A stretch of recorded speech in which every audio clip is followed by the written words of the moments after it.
All right, so let's call to order the regular business meeting of the Board of Education for Monday, September 24th. If I can ask everyone to please stand and recite the Pledge of Allegiance.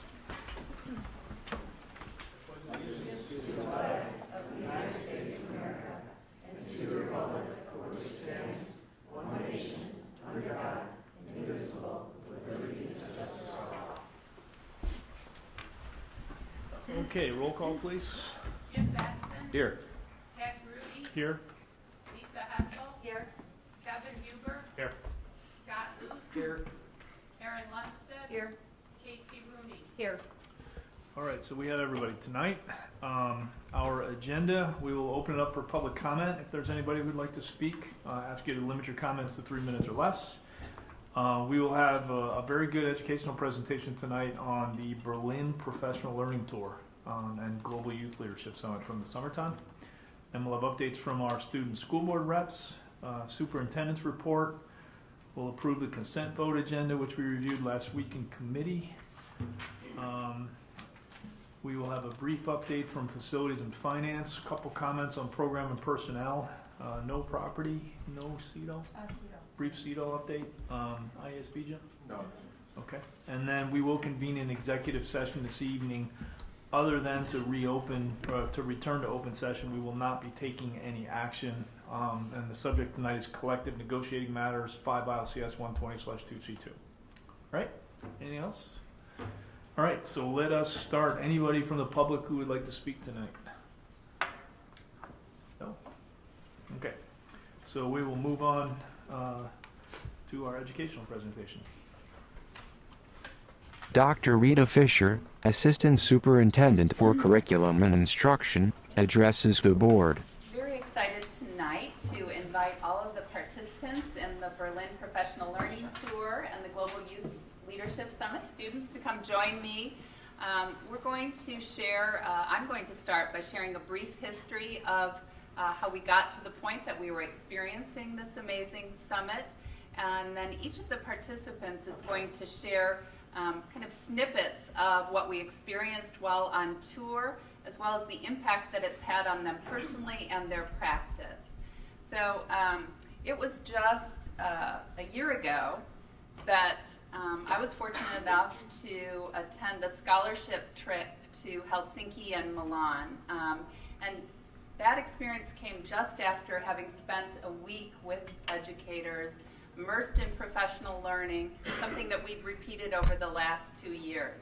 And so I was fresh with having seen the amazing things that happen when you bring educators together from our 2 schools of different disciplines with the sole purpose of spending time together, developing innovative practices for students.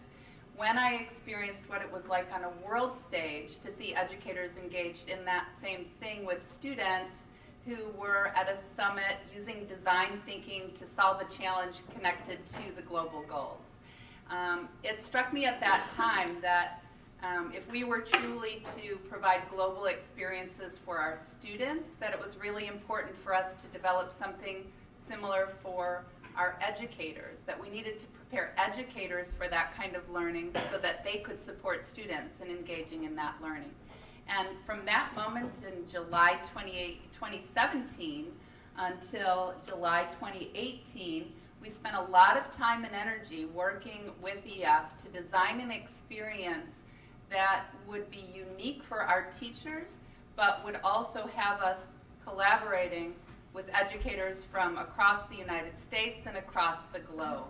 And so I'm not going to say much more about it other than that each of our educators came with an essential or a driving question that they wanted to study, and they committed to implementing a project they designed while on the tour, as well as sharing the impact of that experience with colleagues. And the results have been incredible. I can't wait for them to describe them to you. We're going to start with Tara Nieves, who was one of the chaperones of the Student Summit and the students who attended the Youth Summit in Berlin. Tara?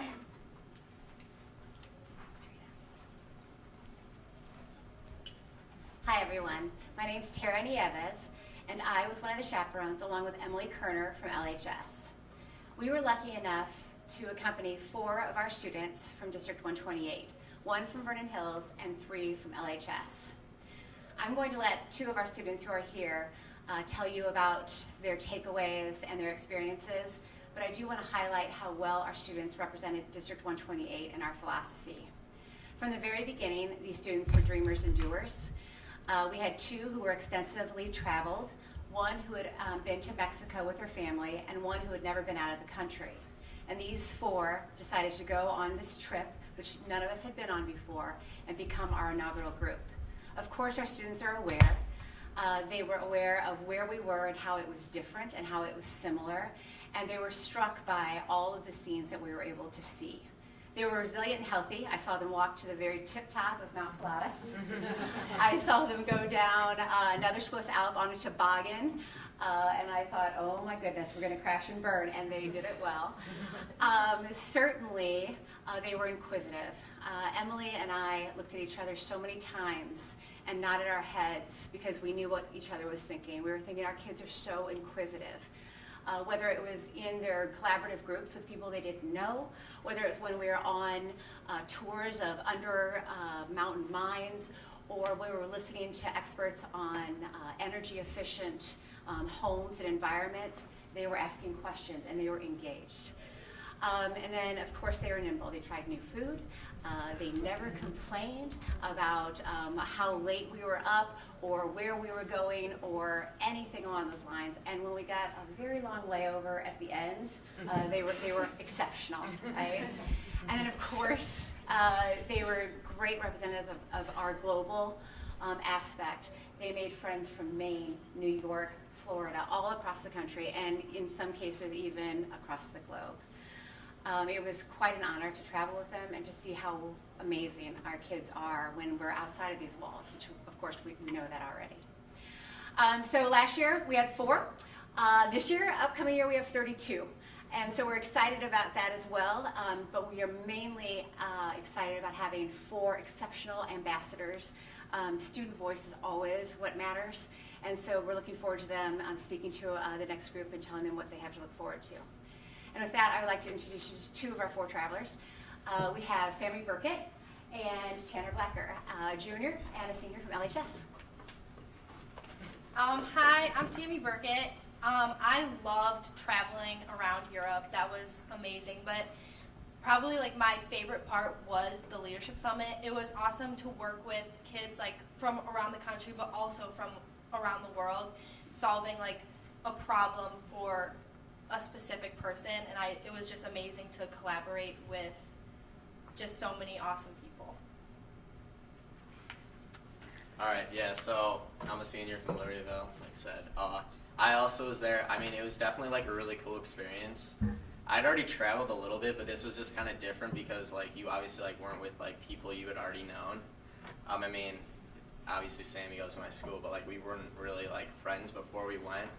And like I said, there were only 4 of us, so it was just a really cool experience, you know, getting to know so many different people and working on them with like these global topics and working to solve problems.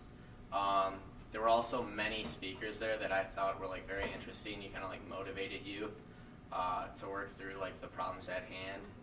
And yeah, they just made like learning these new topics like very fun. Slide of a group picture from the trip. The picture was taken during a session with Randy Zuckerberg on being a woman in the tech industry, empowering girls, and why we need to unplug. Hi, I'm Teresa Elmore, and I teach computer science at LHS. I also sponsor 2 clubs, our Cody Cats Club for computer science and our Curie Cats Club for women in STEM. And with the theme of the summit being the influence of technology on society, as you can imagine, there were a lot of great takeaways for me to take back to my students and to my clubs.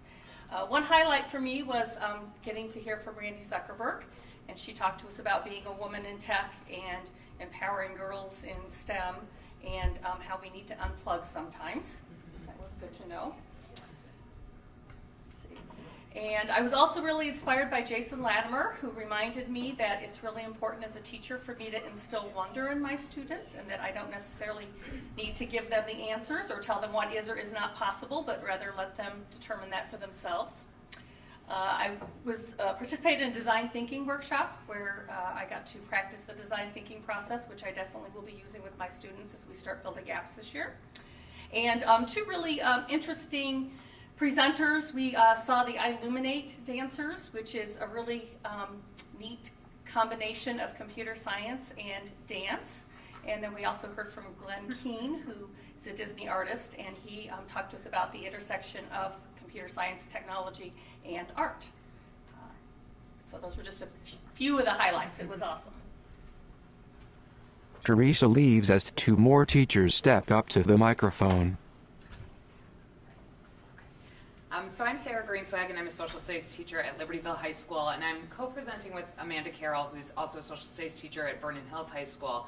And the two of us had the opportunity to come together to work for the first time 2 years ago at the PBL workshop in Napa, and that was sort of the birth of an amazing collaborative work team that has continued to grow. And we're also teaching a new class, both of us at our respective schools, this American Studies interdisciplinary course. And it's been amazing to work together and learn so much from one another and bring all of our travels and experiences back to the classroom. So when we were getting ready for the Berlin trip, we were trying to come up with a driving question that could really guide our course in American Studies. And the question we came up with was a real challenge. It was one that asked, how do societies and cultures face tragedies in their histories? And we knew just from doing some background research that Germany has done a lot of work in this area, right? With the legacy of World War II and the Holocaust, which is a very heavy burden on the German people. They've done a lot to kind of confront their history in a direct way. And it's something that we in the United States do well in some ways and don't do well in other ways. And so that was a question that we wanted to bring to our students in our class. And when we got the itinerary for our trip in Berlin, we were blown away at how much we were going to see that was really going to speak to that. And we have a few examples of just a couple of the memorials that we came across through our travels. Down on the bottom right, you see these gold stones in the ground. Those are called stumbling stones because the idea is that you literally stumble upon them when you're walking around the city, and they commemorate the history of Jewish people in Germany. It marks places where homes and businesses used to be that were lost during World War II, and it gives names and birth and death dates to those people so that you kind of can't escape it as you're walking around. Another one that we went to see was the Holocaust Memorial, which actually is called the Memorial to Murdered Jews in Europe. And I remember even being shocked by the name. That felt really confrontational to me in a way that was unexpected, but Mandy even said to me, you got to face your history. You have to talk about it like what it really was. And so those were just a couple of the lessons and things that we saw that inspired us to bring it back to our class. And on the bottom here, you notice this memorial. We were on a walking tour one of the days, and this is a square that's outside of a university. And you don't notice until you get closer that in the middle of the square is a room that is full of nothing. It's just empty bookshelves that are set there to mark the Nazi book burning that took place in this exact square. And when Sarah and I were at this square, we're like, this is it. Like, this is the example we were talking about. All of these memorials together that are commissioned by artists and tell a different story, and it's ways that you either stumble upon it or it's there, but it's part of the story and keeping kind of that history alive, but also not shying away from the tragedies. So what we started to see as we continued on are tons of ways that we could connect this to our own curriculum. And so actually this year, right away, we started talking about Native Americans in our history here in this country.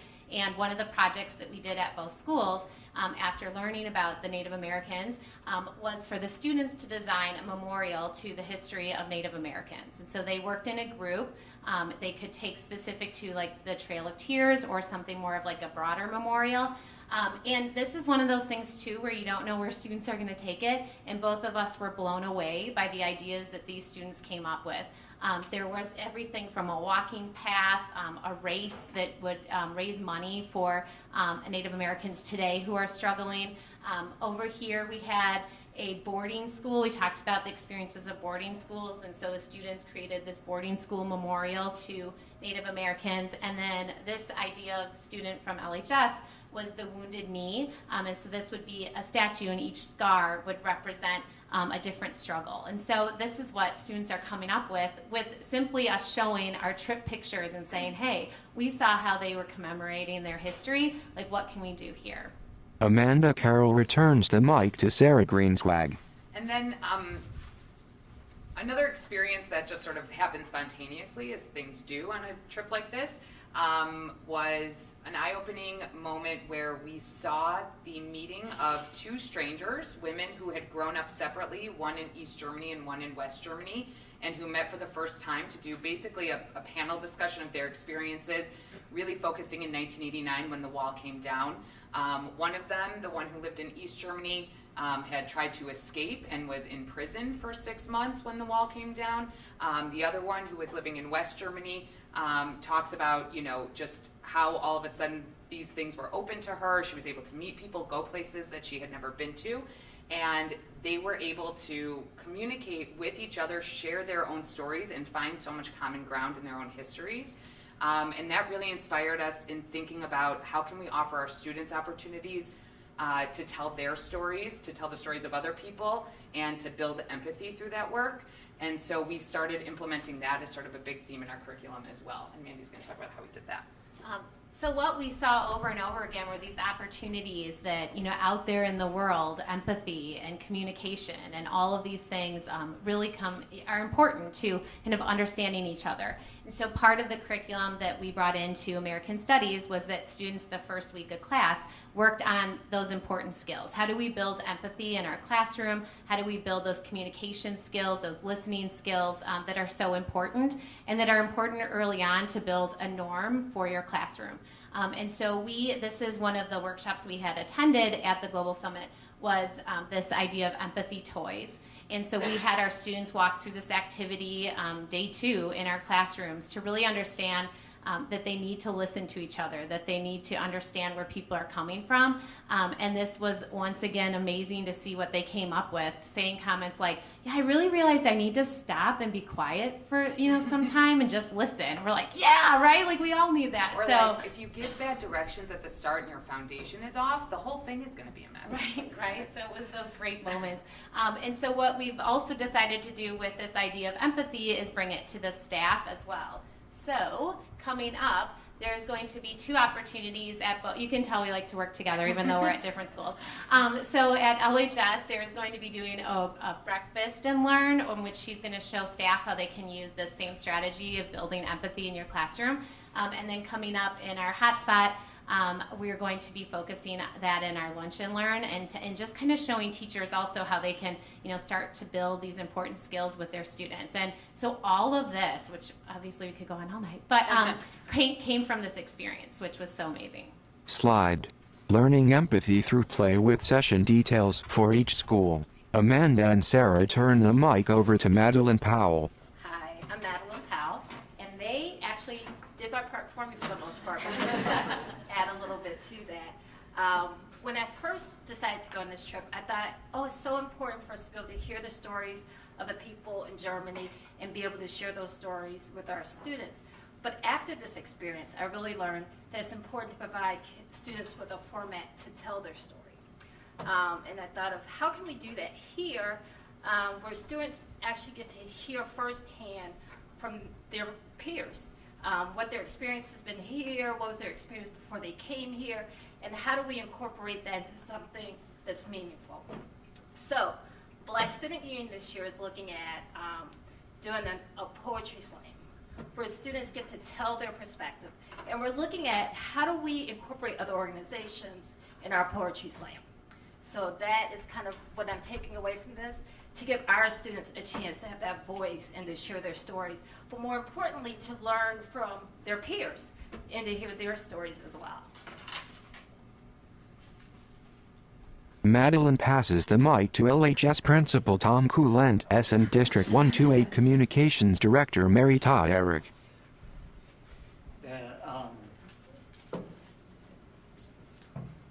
The emotions come back to me seeing those last pictures, because that was basically Hitler had built a massive hangar, airplane production facility in the center of Berlin, and it was going to be where the Luftwaffe basically conquered the world.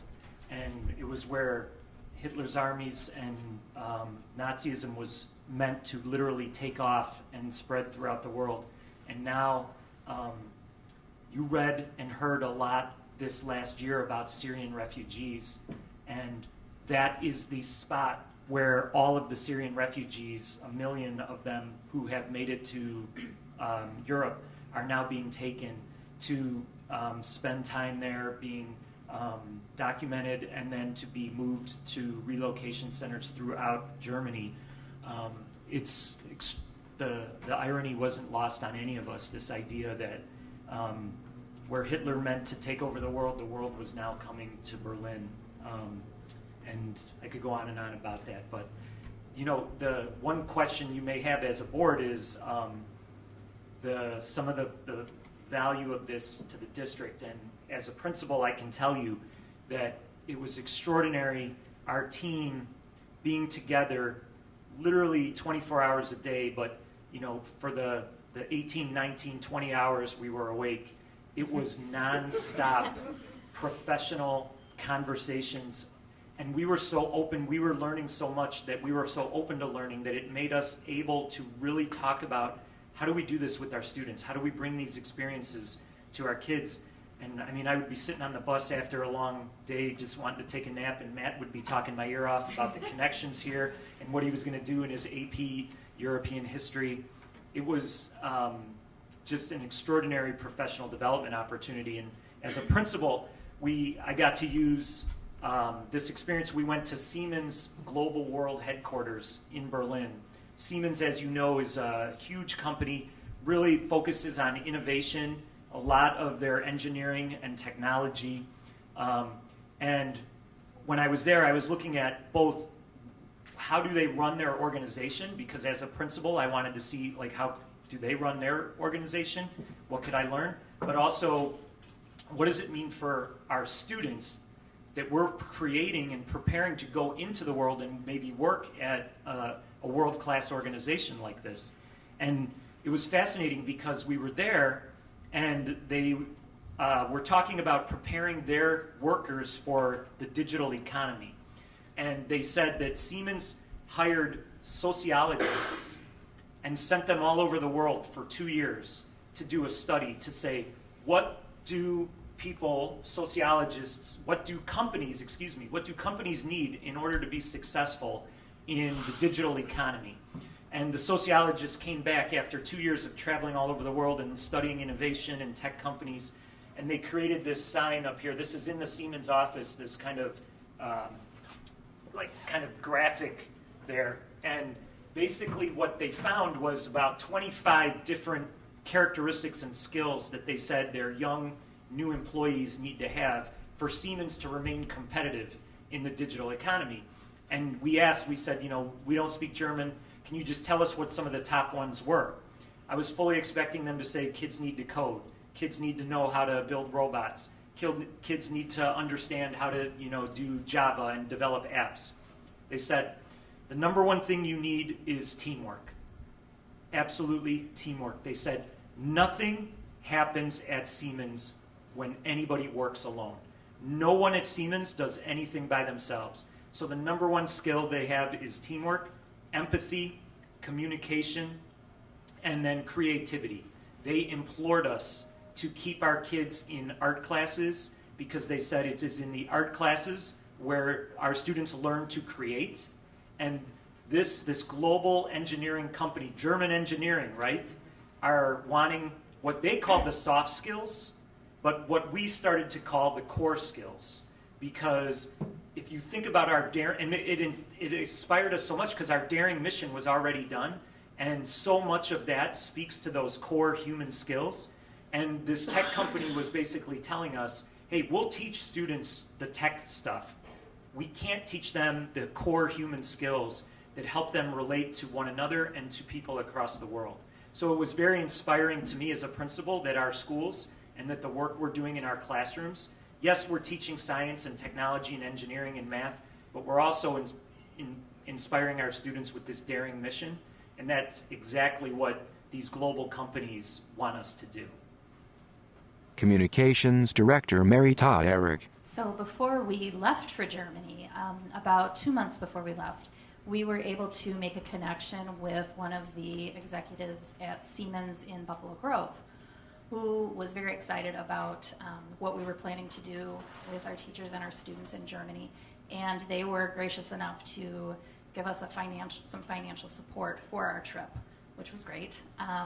When we got there, Siemens, I don't know if any of you have ever had the opportunity to be there, but it's such a large organization, employs so many people, it's its own town.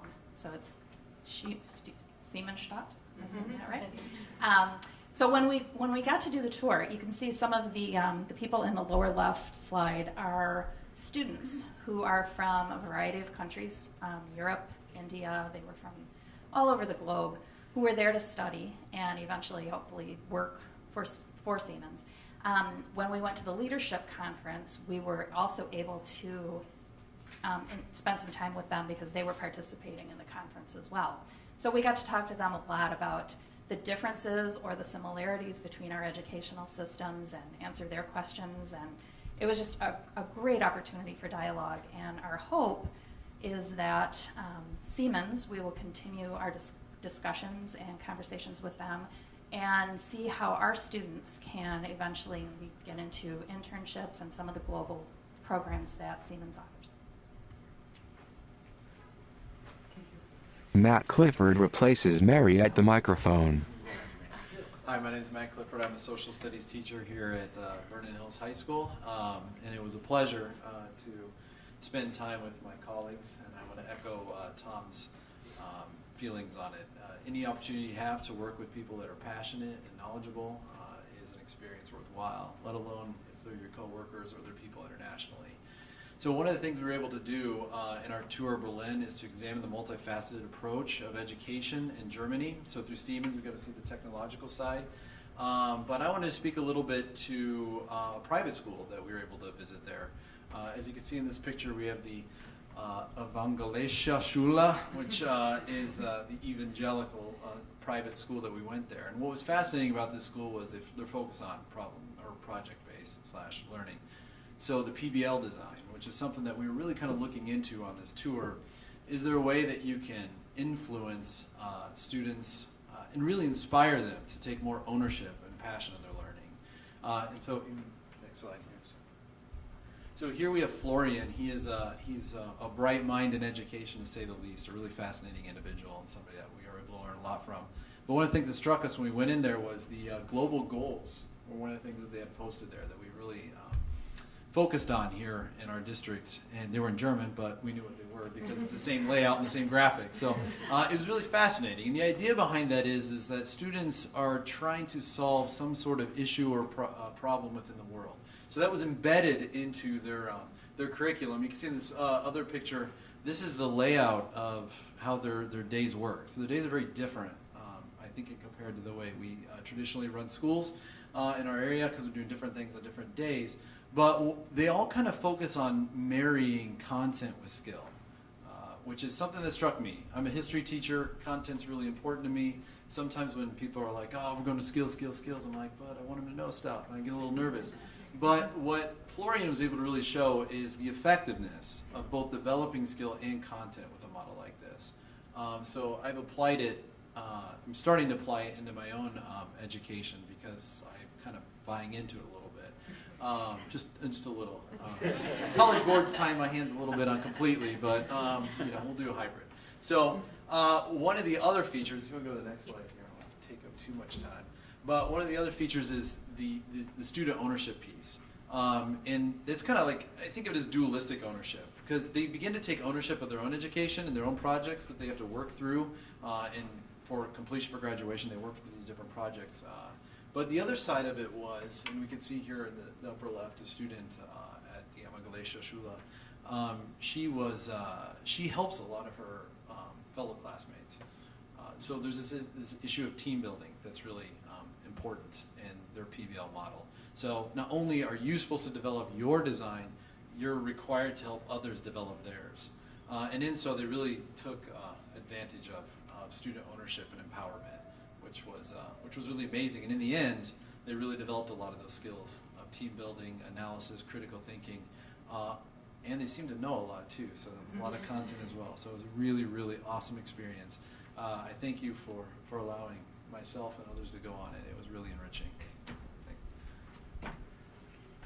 Christy Jostin replaces Matt at the mic. Hi everyone, I'm Christy Jostin and I teach math at Libertyville High School, and I'm going to talk about the workshop day that we had in Berlin. We had the opportunity to utilize this collaborative space, and we were with all the teachers who were on this EF tour with us. And each of us came to Berlin with a driving question, so on this day we had the opportunity to present this driving question and really pick their brains, because in this group were many state teachers of the year. So we had teachers of the year from all over the US, and we thought this is a great opportunity to pick their brain about how they incorporate innovation in their schools. So we presented our driving question, and I just loved how it was a room full of educators who are forward thinkers, and we could share those ideas, and it really kind of invigorated my spirit to bring back that innovation that we've already started through our district level innovation teams and our building level innovation teams. And I hope to continue having those discussions in those meetings to innovate and improve student learning and prepare students best for their future. And this trip has also inspired me and another LHS teacher who went on the trip, Katie Bacher, to incorporate more student travel. And there are a lot of educational tours, but we would like to focus on a service learning tour. So we have put in a proposal for a student service trip to Dominican Republic. And this service trip would support local health initiatives in a rural mountain community. We haven't established those initiatives yet because they will be established closer to the trip depending on the needs of that community, but they will focus on health and sanitation as well as food security, such as building gardens and teaching them how to garden so that they can focus on that sustainable living piece. So thank you so much for giving us this opportunity. It's really kind of invigorated me and continued that spirit of innovation in the district. So thank you very much. Christy, you mentioned the driving question. Would you mind telling us about your driving question quickly? Absolutely, yeah, thank you for that question. So I am very passionate about changing the way students are graded. I feel like as soon as you put a grade at the top of a paper or points at the top of a paper, learning stops. So I am passionate about giving students feedback in terms of how they can improve rather than giving them points, and I hope that they continue to be passionate about their learning rather than earning points. And so my driving question was what they have done to change their grading practices so that it best helps students learn and have them focus on learning rather than achieving points. So thank you so much for that question. If I could just interject while Rita comes back up here. You saw that the 2018 Teachers of the Year were there, and that was like the Teacher of the Year for all these states, like the best teacher in these respective states. And it was remarkable because our staff was shoulder to shoulder with all of these people, and it was so inspiring to see the Teachers of the Year, the best people in their states, coming to our staff saying, "Oh my gosh, that's amazing! How do you do that? How do you do this? How do you do that?" And I know you as a board understand the just talent we have in our buildings, but I hope the community does as well, because our staff was with some of the heaviest hitters in public education, standing shoulder to shoulder with them. It was really cool. And not only did they seek advice from our educators, but they also had many questions about how they might come and live and work in District 128 as well. So we do attract the finest of the finest, and we're so fortunate to have experienced this learning tour. It really kind of, to me, my driving question was, how do we live our daring mission, right? So how do we invoke our daring mission in all that we do together as an organization? And this experience really cemented to me this true power. Like, I think we have the secret sauce, right, of professional learning, because we bring people together of different disciplines like-minded people with passion for student learning, and we connect them to a mission. And we do that in a way that they're kind of removed from other responsibilities. We're there together to learn and just to learn. And that's really where the magic happens. You saw evidence of that magic from all of the presenters tonight, from the students who experienced the summit, and we're very excited about moving this forward. Now, this experience in Berlin, Sarah mentioned when she saw the agenda, I'll have to say that that agenda was built specifically for us and with us so that these educators could have the experiences that they did. With a very talented tour director, an Irishman who moved to Germany before 1989, just before the wall came down, and thought about what we wanted to see and do and planned that for us. He got us into the refugee center at the Tempelhof Airport. He had the connections that made that happen. So this doesn't happen by chance. It happens by intention and with your support and with really the strength of our team and the passion that they put into this experience. Our plan is to repeat it in July of 2019. As Tara mentioned, we have 32 students attending the summit in Davos, Switzerland, and we're going to put out an application for our teachers to participate in a tour that will again take place in Berlin, because the company that designed the trip was so impressed with the quality of our work that they are not going to go anywhere else. They want to do this again, and they want to have that experience be available to other teachers from across the United States as well. So I can't say enough about this, and I can't say enough that these educators are here tonight when they have responsibilities at Powder Puff across the street. So we do have a movie available to show you, but I promised everyone with their extra responsibilities that we'd do our presentation first, and then we could take a look at the movie. So I know you guys have to go. Any quick questions for them before they run? Board President Pat Grudy. Fantastic job. That's all I like. Thank you. All right, get out. A bulk of the presenters exit. Dr. Rita Fisher. I will say that the video we showed on opening day is about 20 minutes. We can go ahead and show that. If there is... Show some of it. I think it was well done.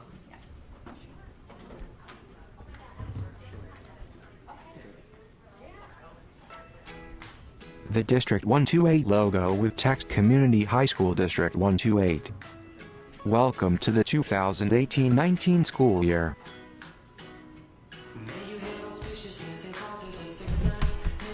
Pictures of the difference makers reception, student projects, student trips, student awards, teachers collaborating, teachers working with students, high school students working with younger kids, students presenting to the board, and other highlights from the previous school year.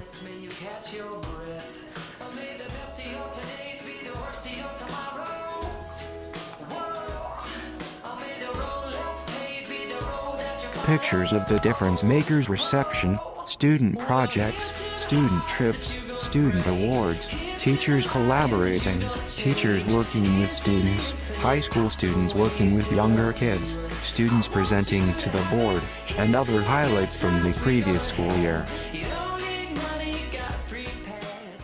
The most dangerous thing you can do in your career is to play it safe. Casey Neistat. D128 Daring logo. How will we be #D128 Daring? Hi, I'm Gavin. I'll be a junior at Vernon Hills, and I just got back from the Global Leadership Summit. And I used to think that solving real-world problems was a long process, but now I know that if you collaborate with others and share your unique perspectives, you can come to a solution much quicker.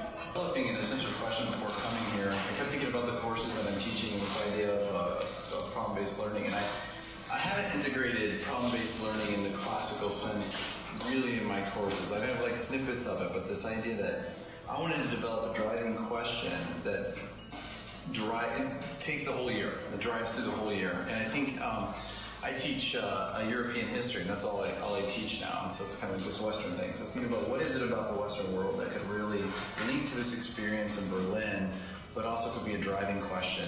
And in history, a lot of times people have tried to start with the modern and you reverse your way back, right? So you can trace these modern issues, and kids can really see. I think they're more excited about history then because they can see the connection to the present.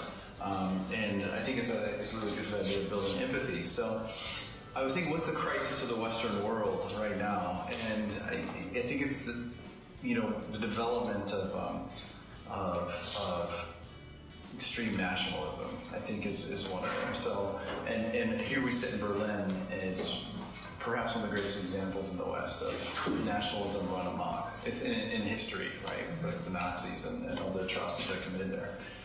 So what I wanted to do instead, mine's less pedagogical for me, but more as an idea to drive for my entire students, is to have them start off researching this issue in the Western world, and then I've already put together projects that then trace us through. And I want to see if I can get them to figure out which one is really, through history, going to make a more just and equal and stable world.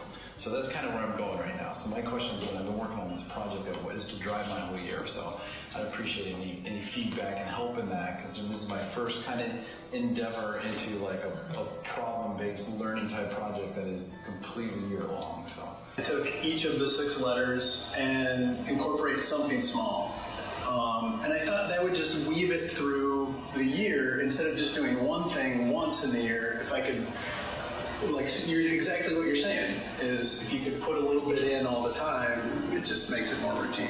Kind of, touchy subjects, whether it is race, gender, all sorts of isms, if you will.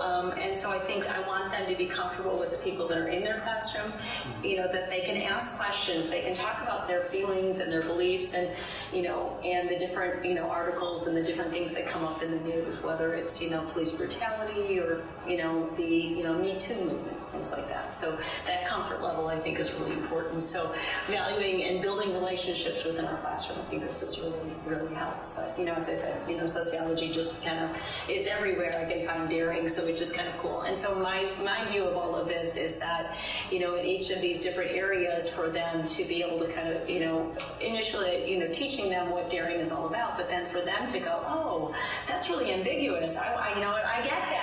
I see that, or I see the diversity and why that's important and what that makes us. So this, I love this. This really spoke to my heart in a lot of ways.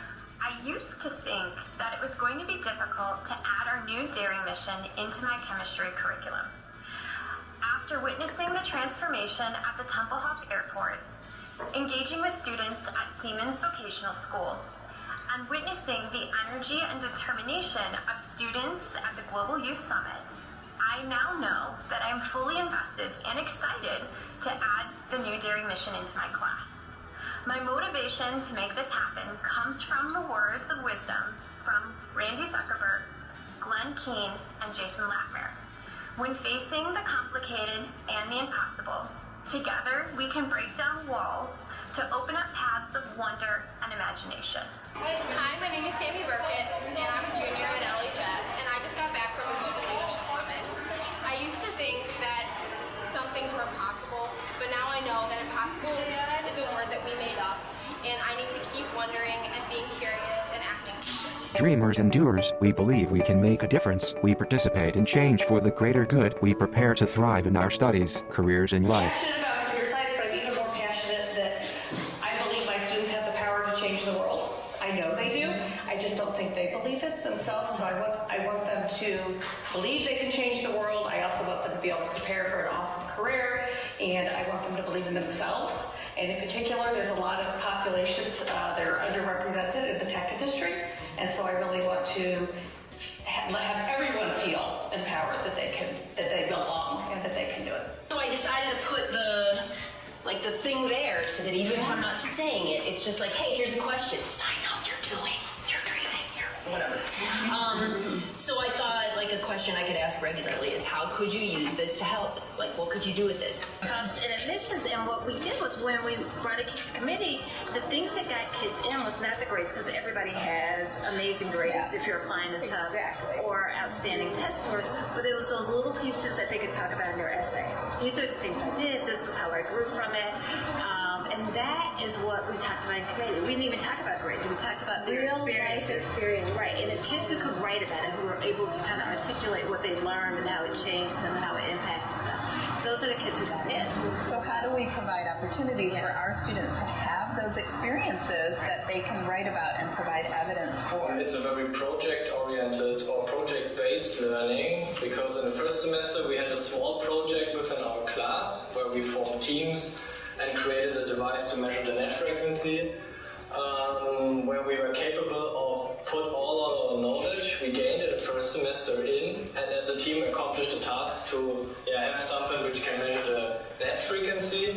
And further on, it's like a tradition in the TA, so to speak, that you have in the second semester a project which runs over the whole semester. And the lecturers are kind of like supporting you during the whole semester to gain knowledge about what you want to achieve within your project. And this year is a very special project of this semester, because we are glad to work together with two different countries. So there are Siemens apprentices from Australia and Siemens apprentices from India, which were mixed together with us, the German students, into groups to work on a special project. And the topic for that year was to include this the Siemens MindSphere. Students coming up with either building a tangible project, or coming up with a program or a plan that can actually be implemented in our community. So that's kind of where I started with. And in order to make it a passion project, it has to be something that the kids choose. So that's why. So my driving essential question is, what will we develop individually or as a class to positively impact the environment? And after looking at Emily's guides and what makes a good essential question, I feel like this is student-driven, it's very open, but I think the question is going to change once the class actually determines the focus they want to do. So basically, our girl's name is Amy, and she's having trouble with mental health.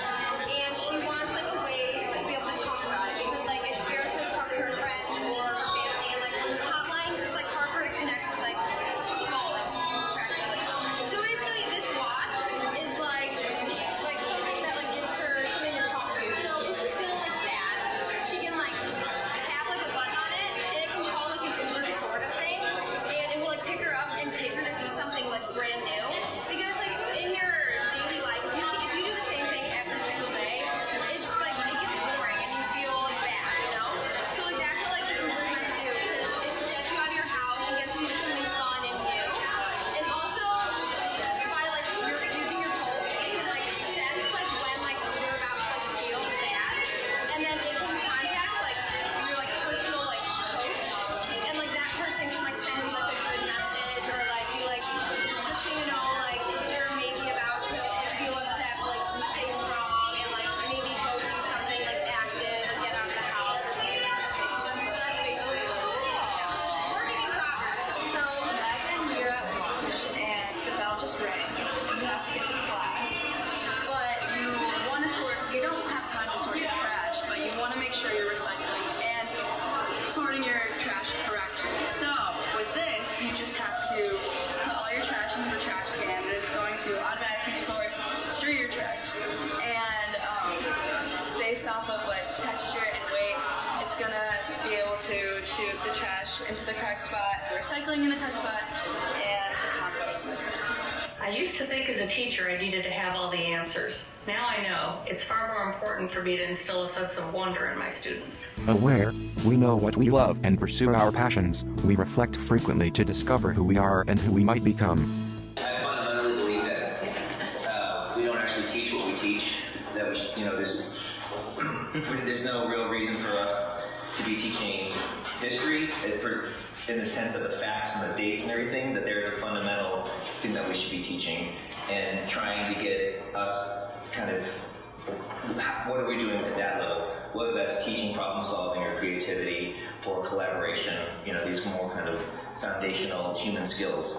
And so in my case, I was focusing just on one of those skills, which I feel is empathy. And how do you teach empathy through the medium of whatever it is that you're teaching, whatever that content area is. And then on top of that, and teaching empathy, again, so through the medium, meaning I'm not like taking a separate day out or whatever to go and have a discussion about empathy, but just what it is that we do, because we know that being in an orchestra, being in a musical group, that can build empathy. So what is it about orchestra that does that? And then, of course, how do I assess if I'm being, being effective at that? Or what exactly am I? Like, make it a lesson plan. So I want to kind of focus on this idea. How do I know that I'm being successful? I used to think it was only important for our students to have the opportunity to tell their story. Now I know it's not only important for our students to be able to have a platform to tell their stories, but for them to also hear the stories of their peers and to learn from those stories as well. I want to use those questions that came from those cards. I type them up. And I plan to give like a different one each Monday, and it's just like the first 3 minutes of class or something. Like while I'm getting settled, this is what you could do every Monday. Tell me something about yourself. Starting a brand new blended chemistry course next year, and I was really focused on what can I do in this course. And with that, I had a very chemistry-focused mindset. And going through these whole experiences, it's really showed me to go with the person first, student second. So I kind of changed my question to how can I create more personalized learning experiences that enhance the whole student? So how can I open up more one-on-one conversations with students and get to know them more on an individual level? How can I take my structured day that I have right now and give students flexibility and freedom and creativity throughout the current structure that we have? So any feedback or tips that you guys have that you've used, that have worked, or even areas that you know haven't worked, I'd be definitely greatly appreciative of all that feedback. Experiences open your mind. We used to think, but now we know. I used to think that people were known as refugees. Now I call them newcomers. In July of 2018, I traveled with a group of educators to Berlin, Germany. One of the days we visited the site of the Tempelhof Airport, which was formerly used to construct the Nazi Air Force. Today it stands as a welcoming center for new arrivals coming from all over the world looking for a new start. Share your open mind experiences with the hashtag OMX. I used to think the books I love would take me anywhere, and that the primary sources and research and documents and graphics I read and analyze convey multiple perspectives. While that is true, now I know that learning in different locations near and far is far richer and deeper, allowing me to understand the unique people, culture, and context of each location. Place-based learning builds empathy and bridges and breaks down the walls that separate us far beyond the ability of words on a page to do so. Resilient and healthy, we take calculated risks to deepen our experiences and build our confidence. Learn this to like projects, but especially also doing the student talks where the teacher really sits down to you and listens what do you want to do, what problems do you have, and yeah, just do that step by step. I really learned how that it's okay to say what I feel. I didn't learn that before, and yeah, you learn a lot of skills how to interact with other human beings, and of course that helps speaking with other women. You can do this, and they will listen to you, and they will correct you nicely. That gives you the confidence to actually say something. I used to think of failure or being wrong as something to avoid. Now I know that we learn more from our failures than our successes. In fact, it's by making mistakes that we learn and grow. The largest arrow, yeah. Put that as your base with the grooves up. The arrow part pointing to is pointing to my right. So you're left. Just your right hand. Oh, yeah.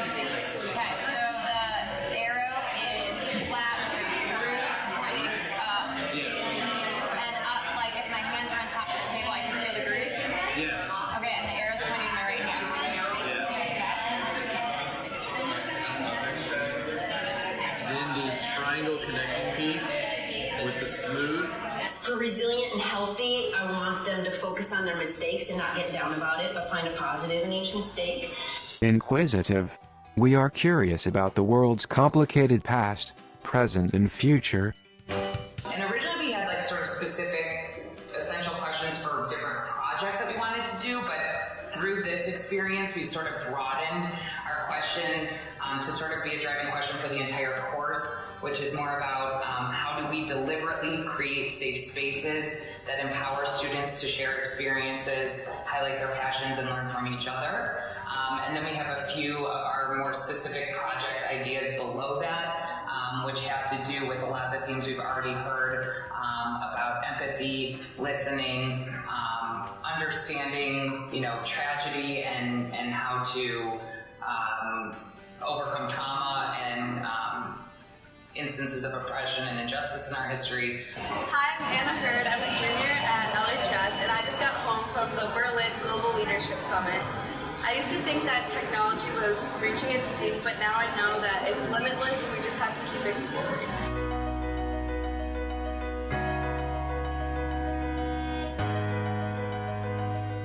After attending the conference in Berlin, we had the opportunity to work with teachers in Europe and visit schools and check out the European system, particularly the German model, both the private and public school model, as well as the involvement of corporations in education. And upon reflecting on that, one of the things that I really used to believe that I took away from this was I used to believe that PBL was just a supplement, a way to add to increasing and deepening learning among students. But after spending time in the schools in Berlin and working with those teachers, one of the things I realized is that PBL can be integrated fully into a curriculum. And what it really does is it really helps marry content with skills, rather than keeping those things separate or letting one take over the other. The German models do a really good job of emphasizing both content knowledge and skills knowledge together. For the nimble thinking, what if Wednesdays? So, I don't know if this is the first one I had for the circumference area lab. What if the value of pi was 7? I know that's ridiculous, but I don't know. As ridiculous as it is, they're going to be. I used to think my job as a high school teacher was to help students turn into mature, responsible adults. But now I know that in order for our students to become responsible adults, I need to help them maintain their curiosity, their imagination, and their ability to make believe. That is going to make our world a better place. We're all teachers. We're teachers because we care about students and we want our students to grow. And so I thought, how can I change grading practices to really promote student growth rather than students' goal being the accumulation of points, right? They get the good grade because they accumulate the most points. So how can we change our grading practices to really promote that student growth? Maybe involve some idea of growth mindset in there.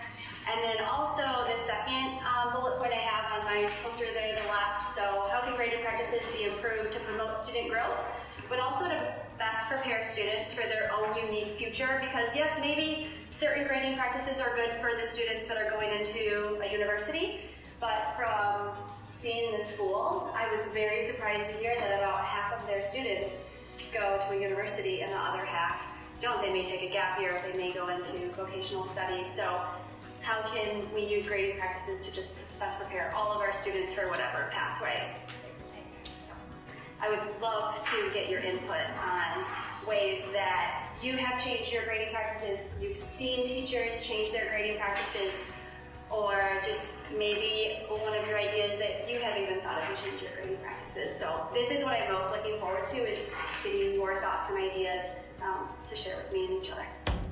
Global. We value diversity. We build relationships in order to understand others. I used to think that one of the most important parts of my job was to tell the stories of our district to our community. But now I know that it's equally important to share stories and experiences from beyond our community, our state, even our country, with our students and staff to help them realize new possibilities, reimagine the high school experience, and to become D128 daring. My question is really looking at how do we use storytelling to give our kids a chance to walk around in someone else's shoes. because we've really looked at diversity and helping kids understand other people's perspectives and to have empathy. So my question is, how do we use storytelling, not necessarily in a classroom, but through our clubs, our organizations in schools, to give kids that opportunity? The trip to Berlin made clear in my mind the importance of a physical presence in developing empathy within our students, and how this ultimately leads to the education of better human beings. Of course, there was the powerful experience of being in the shadow of the Berlin Wall and seeing how it cut through neighbors and families. But perhaps even more powerful were the stories we heard of the people who lived through that experience. I now know that this physical presence of the actual space or of the human face is what will connect our students to what we really want them to learn. My name is Tanner Black. I'm a senior at Libertyville High School. I just got back from the Global Leadership Summit in Germany. I used to think that it'd be difficult to create like friendships and talk with people from different countries and all over the world. But now I know that people across the world share many of the same interests, and it's easy to talk and create friendships that'll last a lifetime. Welcome to a daring new school year.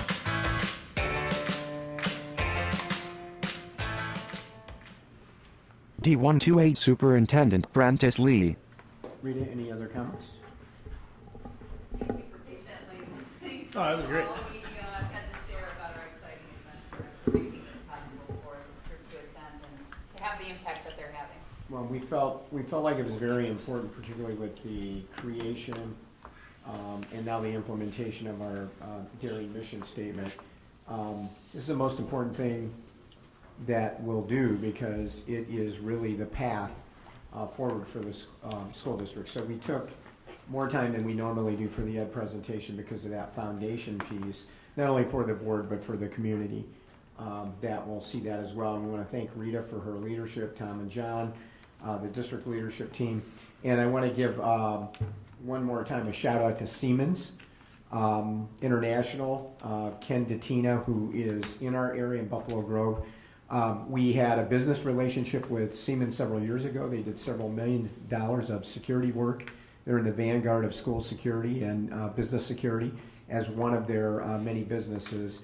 They gave us a very nice amount of money to support the trip over there, knowing that we were going to be at Siemens over there. So thank you again to Siemens for their support of that project. I just want to make one more comment in regards to financing the trip. You know, many districts will hire a speaker to come in and address the staff for an opening day presentation, and that speaker is often inspirational, but it's a one-shot deal that everyone's in the audience hearing the same thing, and you don't often have time to act on that and develop something. So I kind of see this investment in our educators who become the internal experts and leaders who stand alongside their colleagues every day, doing that inspirational work as an alternative way to provide professional learning to our staff and a more effective one.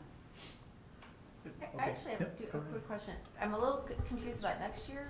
Is it another Global Leadership Summit in Berlin that 32 students are going to? 32 students are attending the Global Leadership Summit as an ed tour that you've already approved.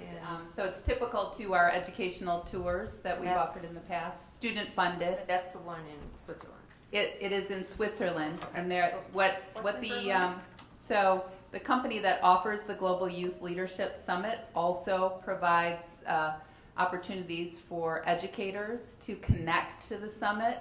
And because this year was so successful in Berlin, they are repeating that Berlin period prior to the summit in Davos. So they're bringing teachers to Berlin again to experience the trip that we really designed with them because it was so powerful. Any other questions? All right, thank you again. Great job. Okay, student school board reps, who would like to go first? We can begin. LHS student Zachary Elgadid.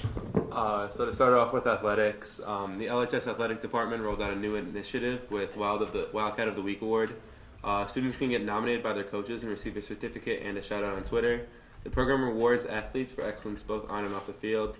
And we'd like to recognize one girls cross country runner in particular, Peyton Golas, who was singled out for her extraordinary sportsmanship at the end of the race. She was seen by other parents cheering on not only our team, but others, and afterwards parents sent photos of Peyton to our school to make sure her extraordinary sportsmanship didn't go unnoticed. As for regular updates, boys and girls golf are heading out to the conference championship tournaments. The boys soccer team got local news coverage on Comcast, and the team also had over 100 participants in a packing session at Feed My Starving Children. The football team had an outstanding week with a 49-6 victory over Waukegan, and they now face Lake Zurich in their homecoming game. All levels of the Wildcat girls volleyball team won against Warren this past week, and the Cats also collected clothing for victims of the fire in Buffalo Grove. Libertyville is hosting 3 IHSA regional events this year: boys soccer, volleyball, and cross country. And at the last cross country invite, Libertyville placed 2nd overall, and the team is pleased with their performance. Finally, the girls cross country team also gave back through service work, attending a Feed My Starving Children session. For school ongoings, homecoming is quickly approaching, and the theme is Las Vegas, with Spirit Days all of this week. A new and exciting event this year is an all-school bingo game. There will be many prizes and a few mega prizes for those who cover their entire card by Friday. For homecoming, this week we have the football game, the parade, and the dance. We started window painting. The whole town is getting involved in the preparation. This passing Saturday, many clubs and teams were downtown painting storefront windows. The businesses downtown were so generous to donate their spaces, and the clubs and teams are incredibly grateful for it. It was a day of fun, and now the already bustling stretch of Milwaukee Avenue is filled with Vegas-themed paintings to coordinate with the theme of this year's dance. LHS student Catherine Corliss. Throughout the week, various groups will be working on their floats for the Saturday's homecoming parade. The day is set to be a festive occasion for the whole community. This coming Friday, we'll have our annual homecoming assembly. The week's Spirit Days will culminate in the class color wars, and the assembly will show the entire school's spirit. So on Wednesday, the annual Powder Puff game will take place. Senior girls will form a team and participate in an 8-minute game of flag football. Half of the teams participating will be assigned to the orange team and the other half to the black team. The team with the most victories at the end of the night will win. And as we just experienced, a few of the teachers will be coaching. So around a month ago, the AP Environmental Science classes decided to research the cause of the fish kill in Butler Lake. They're excited with their results, and the mayor, Terry Wepler, even stopped by to have a discussion with the classes. The AP Environmental Science students are excited about their opportunity to present their findings to the village and the Board of Education. The carpool lottery is starting up for students who choose to carpool. Winners will get gift cards to get free lunches, and restaurants are already joining in on the fun, gifting out to the high school gift cards to distribute after reading out about our carpooling system and its perks in the news. The week of September 3rd was not only a very welcome 4-day week, but also Yellow Ribbon Week. So Yellow Ribbon Week is an annual event which brings attention to the importance of mental health and helps us to normalize discussing it so that we can be healthier as a student body. Throughout the week, there was a stand outside the cafeteria where students could get information and small items like yellow ribbons to pin to their bags. To get the week started, there was a kickoff event with Life of a Wildcat on September 1st. Attendees decorated the school with yellow and positive health messages and enjoyed food and time in small groups to discuss mental health. Freshmen in particular got a chance to discuss mental health during their weekly Link Crew meetings. Leaders led group discussions about support systems and personal connections to mental health in order to encourage freshmen to consider it themselves. LHS student Matthew Wong. Alright, so an ongoing program which focuses on student health is the Wellness Leader Program. The leaders had their first meeting on September 11th. Leaders discussed what they feel is healthy and unhealthy at our school. Healthy food options and the late start time were both lauded, while they also had constructive discussions regarding drug and alcohol use, specifically vaping. So, to handle the growing alcohol concern, school and medical professionals came in for the Real Talk, a candid conversation about underage drinking in Libertyville. Sponsored by the youth health group Libertyville Connect, the event aimed to shed light on the issue of underage drinking in Libertyville. This event provided another angle by making it a family event, so that the discussion comes from many different perspectives. The event was so popular that the first event was fully booked, and a second date was already added so that more families could participate. This event featured 2 Libertyville High School student speakers, Matt Smith and Maya Grilovich. At the event, they spoke about their prevention-oriented leadership experience and how they are hoping to influence our student body and help build a stronger, healthier culture at Libertyville. The Principal's Advisory Board recently had their first meeting. This year's board is composed of 35 students from all grade levels, who will work together throughout the year to advise the principal principal about issues at Libertyville High School, gathering feedback from the student body, and working towards making our school a better place. Board members will be involved in a committee of their children, choosing out of 6 options: rules and policies, educational innovations and learning spaces, campus sustainability, culture and student life, public relations, and health and wellness. From the first meeting, we can already see that the board meetings have many ideas for how they want to help shape our school. So, and finally, for fine arts, the 2019 Illinois All-State production will be in the Heights. Albert Sterner is a junior who is in All-State this year. When we spoke to him, he raved about the experience, saying All-State is really an incredible experience as you're with so many like-minded kids from Illinois who all want to put on something stellar and amazing. The community and environment that is striving to do their best really pushes me to do my best. He went on to discuss the significance of the production, saying, if I continue to do theater with these are the kids I'm going to be doing it with in the professional world. These are Illinois' best in terms of high school theater, and making those connections is what's extraordinary about this program. And VHHS student Taylor Fenn. Okay, so tonight we are recognizing sophomore Magdalena Zuchek, who recently traveled to Brazil for this year's 2018 Junior Pan American Karate Championship to compete in the 14-15-year-old 54 kilogram plus committee division. Magdalena took home a gold medal in her division and has now been named the Pan American champion for her age. This is Magdalena's 3rd time at the Pan American Championship and her 2nd time taking the gold. Magdalena competed against some of the best athletes in the world and was one of only 7 athletes to take home the gold for the United States in the PKF Championship. Today we have Magdalena here, and she will be showing us a short demonstration with Dr. Gilliam. Oh, wait a minute. Mr. Huber had volunteered. Nah, right, Magdalena, here we go. Here we go. She's waited. It's really short. All right, you ready? Dr. Gilliam holds a cushion pad while Magdalena kicks the pad, demonstrating her skills. Yeah! Ooh, usually don't have my hair in my face. Is that it? I mean... One more. Oh, okay.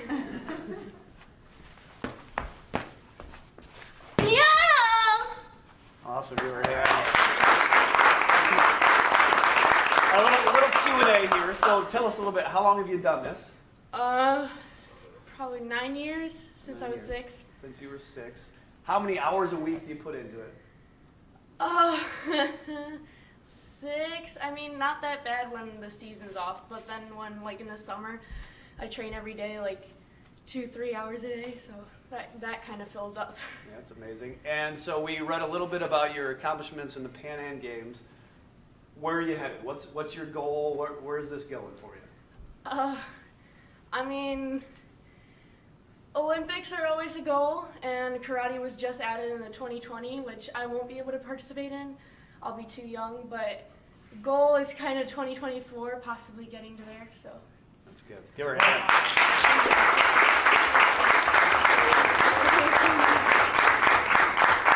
VHHS student Taylor Fenn.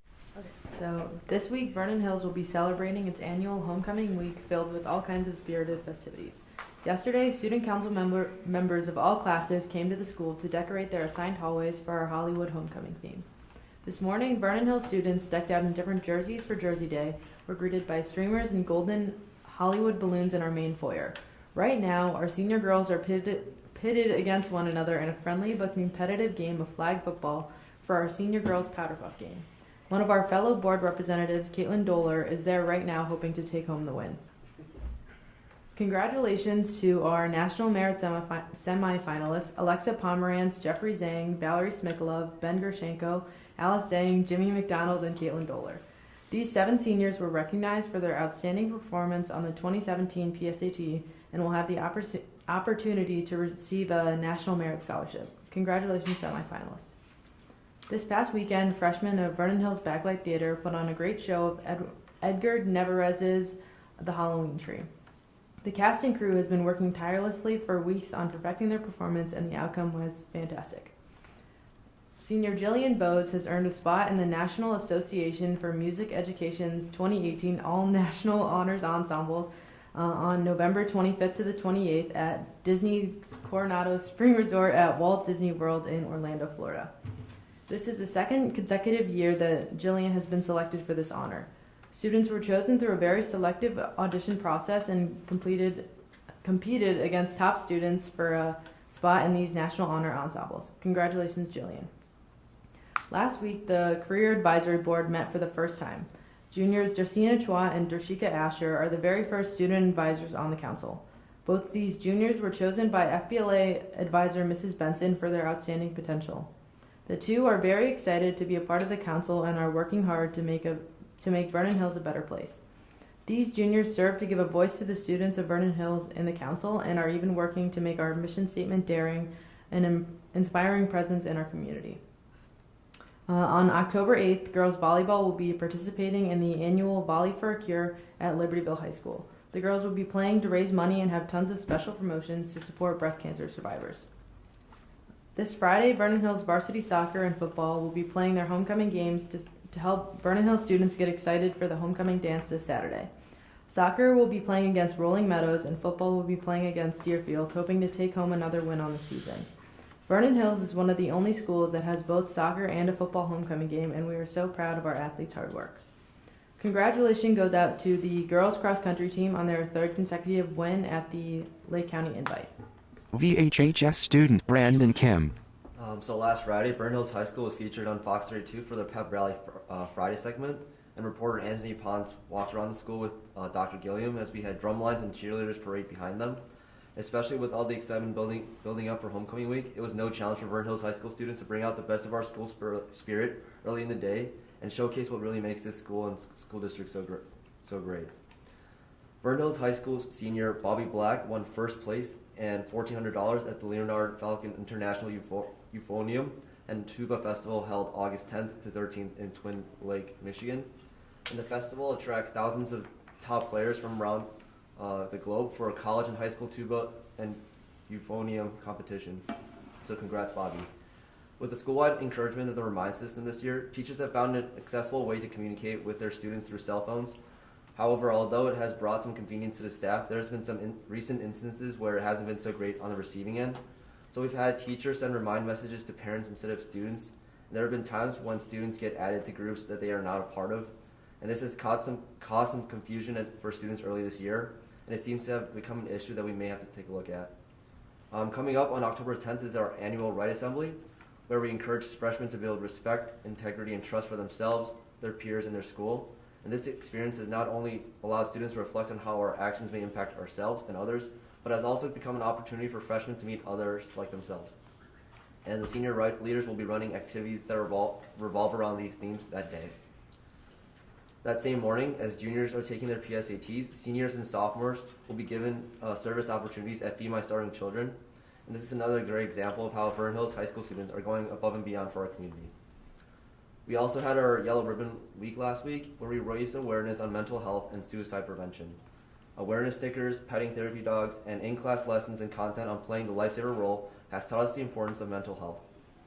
So a few weeks earlier, we had our second annual Summer Reading Fest, where all English class students of the same period met in the gym to talk about the book that they chose to read over the summer. And we will be having, we had Summer Reading Fest leaders selected by teachers run discussions with other students that had read the same book in small group discussions of 4 to 7 students.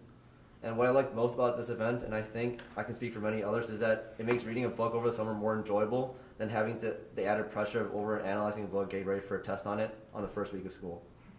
So through a collaborative effort through the school administration and Vernon American Legion Post 1247, Vernon Hills Athletic Complex has an official state historical marker that recognizes how the fields once featured runways used to train naval pilots to land on aircraft carriers during World War II.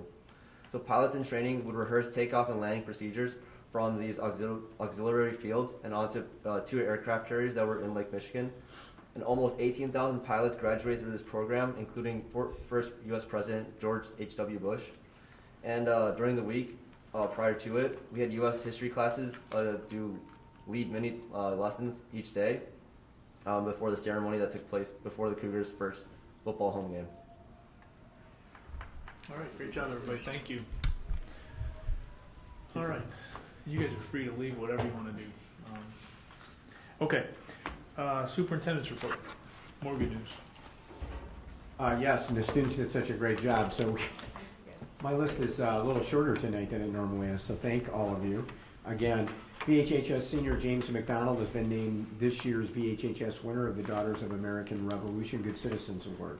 The winner is selected following a vote by faculty for the senior student who best exhibits the following characteristics: dependability, service, leadership, and patriotism.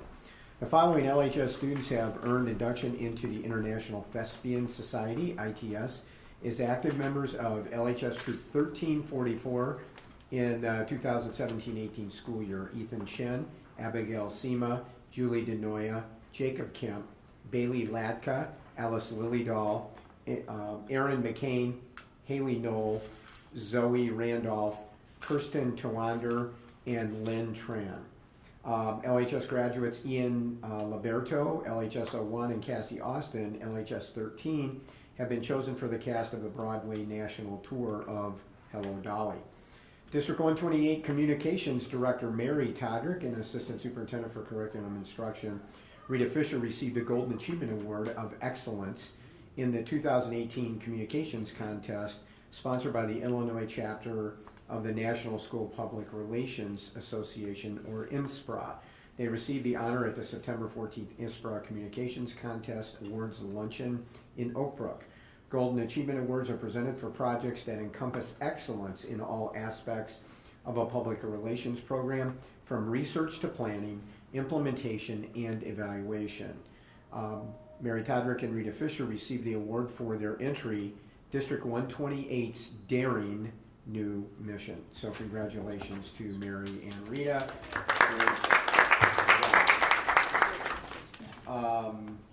Next on the superintendent's report tonight is an annual report that we simply have to share with the board, which Dan mentioned at committee meetings. So Dan, you want to make a couple comments about the administrator and teacher compensation report?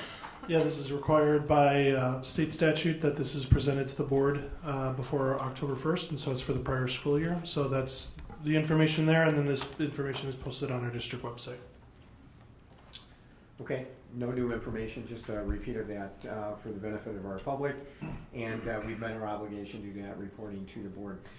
Next on the superintendent's agenda tonight, at this time of year, we have collected data from the past school year on our performance recognition bonus that's part of the teacher contract and continues in the one-year agreement this year. Originally, that recognition bonus had 5 components in the mix for consideration, and over the past few years, the state no longer tests PARC at the high school level. And also the ACT test is no longer given to all juniors. It's now the SAT test. So we really have 3 remaining criteria, and the criteria are percentage of students taking advanced placement examinations, percentage of students scoring 3, 4, or 5 on advanced placement exams, and the percentage of students participating in one or more student activities and or athletic teams, which we've always placed a high value on in this district. So I'm pleased to report to you tonight that the district has met all 3 of the remaining 3 criteria, and again, our trend chart on student participation and student achievement academically as well as extracurriculars continues to be very strong. So I am recommending to you tonight that we authorize the performance recognition bonus payment, which usually happens the first Friday in December. In addition to the teachers, this was conceived as a team recognition across the district, unlike merit pay, which is really targeted to individuals.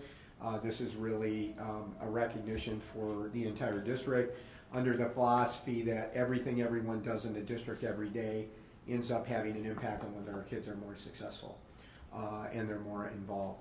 So making the recommendation tonight that not only that we provide that bonus to the teachers, but as we have from the beginning of this recognition bonus, that that is also given to administrators and our support staff, our ESP. Okay. So looking for a motion. Is there a motion to certify and authorize a performance recognition bonus? So move.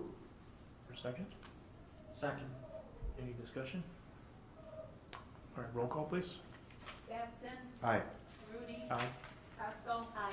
Huber. Aye. Luce. Aye. Munstead. Aye. Rooney. Aye. All right, motion carries. And just wanted to note about the performance recognition bonus. The performance recognition bonus continues, but is subject to negotiations as part of the negotiations with teachers in any process. So that'll be subject to continued collective bargaining moving forward as we start to bargain this year for the end of this one-year contract that we have moving forward. Okay, next on the superintendent's report tonight, LHS pool project update. Mark. Director of Facilities Mark Koopman. Good evening, everyone.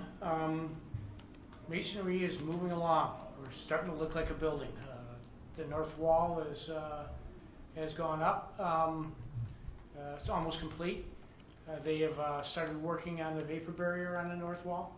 The south wall has been started, as well as the bearing wall that's going to be the connection between the pool and the building itself. They're working on the overhead plumbing for the roof drains, so we can get scheduled to get the vapor barrier put on the top of the roof. Once that's in place, the site will be waterproof on the inside, and then the final roof will go on after that. They're working on this week finalizing the water main and the rest of the storm sewer on site, so we can begin to prepare for putting the road around the building and the parking lot and getting all that base in. The project's still on schedule at this point. Budget. Board Member Scott Lewis. Yep, meaning that we're on budget. Yes. Okay, so just let's repeat that for the record. So the question was? Still on budget. The answer was? Yes. Okay, we're good. Yes. Okay. All right, did that answer your question, Mr. Luce? Deeply, yes. Okay. All right, great. I think we're going to save the update on the additional 69 space LHS parking plan. We have one item on the F and F part of the agenda tonight, so we'll just give an update on that, and we're going to be moving forward pretty quickly on that. Okay, next on the superintendent's report, we had 2 FOIA requests this month, and as we are required to do, I will read those into the record. The first was received on 8/23/18 from Adam Andrzejewski from Open the Books, American Transparency, 200 South Frontage Road, Suite 106 in Burr Ridge, Illinois. We request the following in regard to Prentice Lee, Libertyville Community High School District 128 Superintendent. All employment contracts, amendments, and addendums since the beginning of employment at the district to the present time. That's about 14 years, as I recall. The current accrual balances of unused sick days, holidays, and vacation days broken out by employee name, position, title, current salary, or pay rate, and date of hire. The district policies in regard to cashing in unused sick days, holidays, and vacation days. Brian did the follow-up. The response date was, deadline was 8/30/18. We responded at 8/29/18. And the time spent was 3 hours. And I will note for the record, we receive these types of requests from time to time. 8/27/18, Josh Fine, Senior Segment Producer, josh.fine@hbo.com. Yes, that HBO. HBO Real Sports with Brian Gumbel. For the school year 2007-8, 1, the percent of the high school population that was eligible for free or reduced lunch. 2, the number of boys who played high school football. 3, the number of boys who played high school football who were eligible for free or reduced lunch. For the 2012-13 school year, 1, the percent of the high school population that was eligible for free or reduced lunch. 2, the number of boys who played high school football. 3, the number of boys who played high school football who were eligible for free or reduced lunch. For school year 2017-18, the percent of the high school population that was eligible for free or reduced lunch. The number of boys who played high school football, the number of boys who played high school football who were eligible for free or reduced lunch. Bryant Kelly did a follow-up along with LHS and VHHS student services personnel. The response deadline was 9/4. We responded on 8/30/18 and spent approximately 4 hours compiling that response. So we had 7 hours in total, roughly, on the 2 FOIA requests, responding to the 2 FOIA requests we received this month. And Pat, that completes the superintendent's report. Hold tight. A couple things, 3 things actually. Back to the FOIA. Yes. Brian, this is more for Bryant. For Adamich, open the books, Mr. Transparency. Can you explain what number 2 exactly is? If he asked for apprentices information alone, what exactly is number 2? By employee, isn't that by default what he asked for? So I think in his email he cut and pasted, and he had requested at other districts a lot of people. So when he said by employee, it could, part of it when I got the FOIA request, it was in different font. So it looks like he cut and pasted a lot of stuff. So when he said by employee, our only employee was Prentice. Okay, thank you for that. This is more of a question to maybe Dan, or we voted to certify the bonus. Yes. Can we have a 1-page summary perhaps at the next meeting that just shows what the metrics of the 5 were at the beginning of the contract, the 5 things that you talked about, and how they progressed down to 3, and how those things, thank you.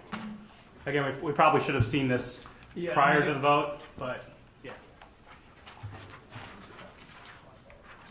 And again, the bonus is by contract, so this, again, you attest that these are good, and yep. We're all good. Thank you for this. Did you have enough for everyone? Yeah. Okay, good. I think we're good there. Sorry, I had that in my file. No, all good. And then the final thing was maybe at the next committee meeting, can you educate us on the concept of, there's been a lot of discussion regarding shared services, how that works in communities. I think our Mundelein may have just done something recently. Yeah, with one of their 3 districts, one of 3 of their elementary districts. So maybe, could you set aside some time maybe at the next F&F just to kind of address any questions or just educate us on what that is? Because again, we know it's not consolidation, and sure, it's different things to different people. So I'd appreciate if we could do that. Absolutely, and it's not a panacea. As Kevin has noted, Mundelein actually has 3 elementary districts that feed into them. Their shared services agreement is only with 1 of those 3 districts. And there are a number of factors that go into that I've talked to several of you about, independently in terms of that, but certainly not a panacea. And I would just always caution us, along with the other local boards, that our 7 board members and our administration are really here to ensure the high quality of our district, first and foremost, moving forward as we enter that discussion. But I'll be happy to outline some of those things, Kevin, at the next committee meeting. Thanks. Okay, is that it? Yep, that's it. All right, so next, the consent vote agenda is listed. We did review this a week ago, so if I could ask for a motion to approve the consent vote agenda as listed. So moved. Is there a second? Second. Any further discussion?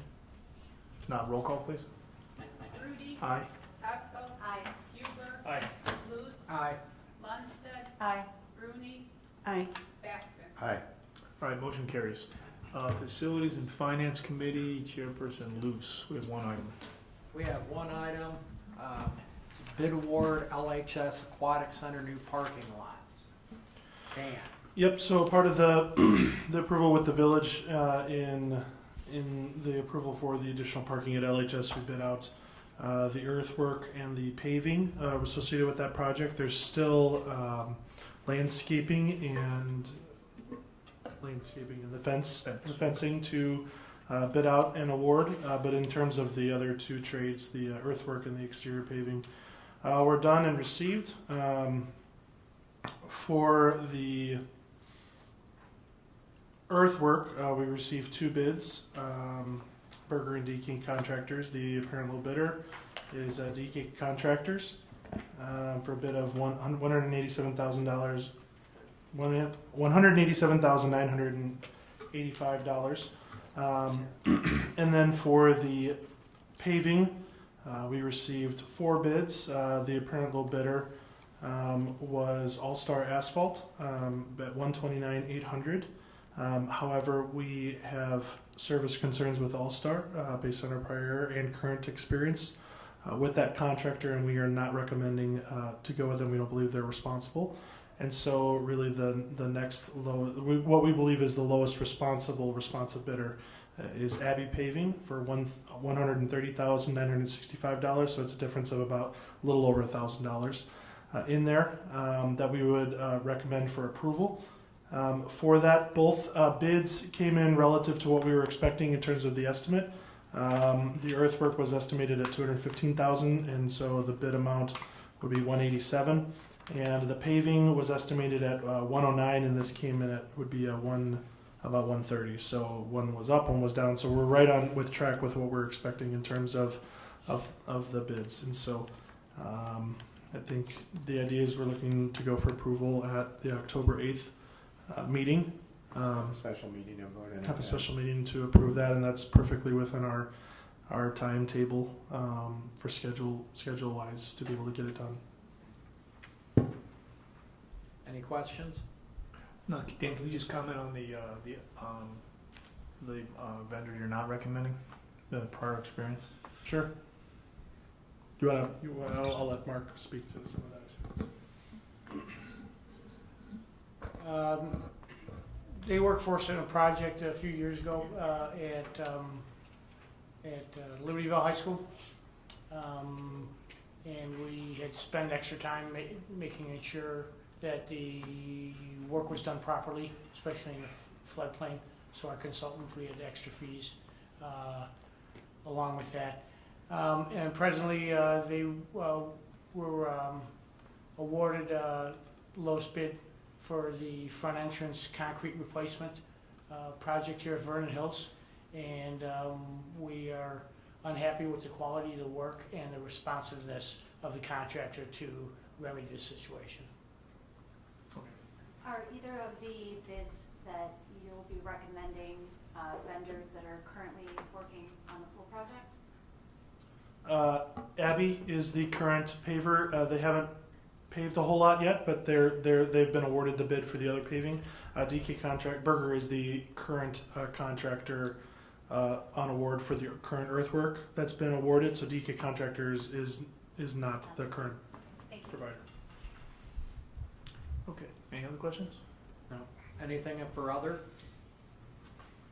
That would conclude. Okay.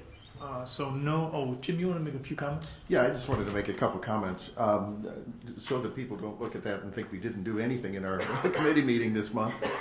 We actually did quite a bit in addition to the couple dozen personnel items and 10 or so educational tour requests that were reviewed that were part of the consent agenda. We also are doing something somewhat unique, and I thank all the people for the patience in that meeting, and that is we're going back and we're reviewing policies that we're starting with policies that have significant responsibility for the board, something we have to take action on a regular basis, that type of thing. But nevertheless, we're going through a methodical review just so that we have a fresh set of eyes on our policies, on all board policies. To our knowledge, we don't know of any other district that's taking this initiative to do that. So I think it's valuable, and I appreciate the folks that attend that meeting going through those. We reviewed 3 at this last meeting, and we'll have an ongoing list. And I also thank Brian for going through the effort of pulling those out and calling those out so that we can review those on a regular basis. So that's it. Okay. Question? Yeah. Just again, I think we briefly talked about performance evaluations for our leadership. Just briefly, we talked about that at the last meeting. Any further follow-up on that at this point? You're rolling it out soon. So, yeah. Well, again, specifically our CEO, we're going to roll that out. Okay, because again, I thought we were under the impression we had something and we just needed to fill it out. That was at least what was presented to me. And not presented to me, but when we talked, maybe I misunderstood, but I thought we had a process in place. We may have not done it timely, but I thought we had a process in place, and I just... Yeah, no, we will. We'll get that done. Yeah, we do. That'll all be coming out. Okay, That's it. Thank you. all right, Cito? Yeah, we had our quarterly governing board meeting on August 29th, and at that meeting, it was a budget meeting, so we took a while to get a quorum, had to make some phone calls. People were a little worried about that, but eventually we did have enough governing board members attend. The budget was approved. Fiscal year 19 was similar to the one I presented in June. It was about $1 million more. So I gotta put my glasses on. So it was unanimously approved. Yes, 65,986,100, and with it a fund balance of 16 million. So it was up $1 million from June because of its expected increased enrollment. Then secondly, I think we've mentioned this before, but just to keep a reminder that there will be changes on the way that IDEA funding is handled in the next year or two, in the next couple of budget cycles, and so I know Dan will keep us apprised of how that works. Instead of going through CEDAW, it's going to come directly to the district and then have to go back to CEDAW, right?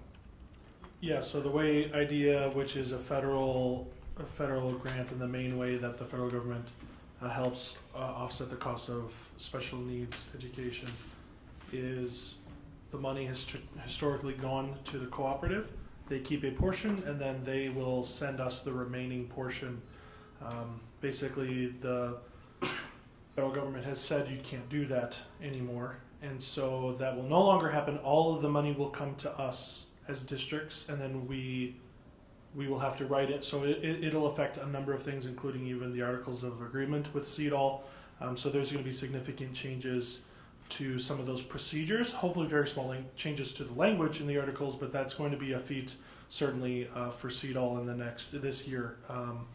So that will be significant, but in terms of, it's not really good. What will change on our end is more revenue, but also more expenditure, because we're going to get more of that money rather than only getting what CEDAW didn't keep. So there's going to be a number of things involved with that.